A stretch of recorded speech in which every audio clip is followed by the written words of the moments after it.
Some songs, they're not just songs, right? They're whole stories. And that's exactly what we're going to do today with Dooron Dooron. We're going to deconstruct it, really unpack the lyrics to find that incredible emotional journey that's hiding right under the surface. Okay, so at first glance, yeah, it's a love song. It's got all the stuff you'd expect, right? The passion, that sense of yearning, but that's just the wrapping paper. What we're really interested in is what's inside the box. So what is the story it's really telling, What's the journey these lyrics are actually taking us on? Because it's pretty obvious this is way more than just, I love you. And it all starts with this one simple but totally heartbreaking question. It just hangs in the air right from the very beginning. It's this: where are you? Where am I? And listen, this isn't about asking for directions. It's not about geography. It's this deep, almost existential cry. Like two people are just completely lost from each other. And that one line, man, it sets the stage for everything else. Right, so let's get into our first section, the echoing question.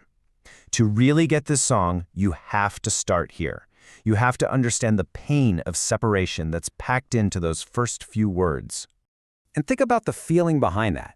It's not just, hey, you're in one city, I'm in another. No, it's so much deeper than that.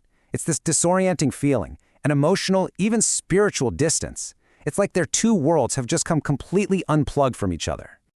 Okay, so that separation, it leads us right into the next piece of this story, which is all about the cost. Because here's the thing, this distance, it wasn't some accident, it was a choice. And man, did it come with a heavy price. And then the song just tells us why. For your sake, I became distant. Wow. So the narrator is straight up saying this whole painful separation, it was a sacrifice. That's not just a casual choice, right? That has real weight, real purpose. It adds this almost tragic, noble quality to the pain they're feeling. But a sacrifice like that, it's never free, is it? And the song is absolutely brutal about showing us the personal toll this has taken on the narrator. And this next line is, well, it's just haunting. It basically translates to, I've forgotten what peaceful sleep even feels like. Think about that. The price of this separation is their own peace of mind, their ability to just rest. It's this constant, sleepless torment. Okay, but the story doesn't just leave us in all that pain. In fact, all of this heartache, it leads to the song's big turning point. We'll call it the lesson of love. This is where the narrator starts to find some real meaning in all this suffering. And you have to ask, right? After all that pain, all that sacrifice, what was the point? Was it all for nothing? Well, the song gives us a really powerful and kind of unexpected answer. And here it is, the big revelation. Your love has been a teacher. Wow. So through all of that pain, all that distance, the sleepless nights, the narrator has this aha moment. They realize this incredibly difficult love has actually taught them something profound about life, about themselves. And this brings us right back to the title, right? Dooron Dooron, from afar. The song totally redefines what that means. It's not just I love you and you're far away. No, it's about a love that has become so much a part of you, so internalized that it's like this internal compass. It doesn't even need the other person to be there anymore to guide you. So this realization, this big moment, it leads to the final transformation.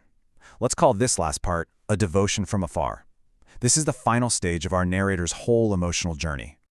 Okay, so let's just trace that whole journey one more time. It all kicks off with questioning, right? That feeling of being totally lost. Then it moves into suffering, enduring the pain of that sacrifice. But out of that pain comes learning, that aha moment, that love is a teacher. And where does it all end up? Devotion. A total acceptance of a love that is defined by its distance.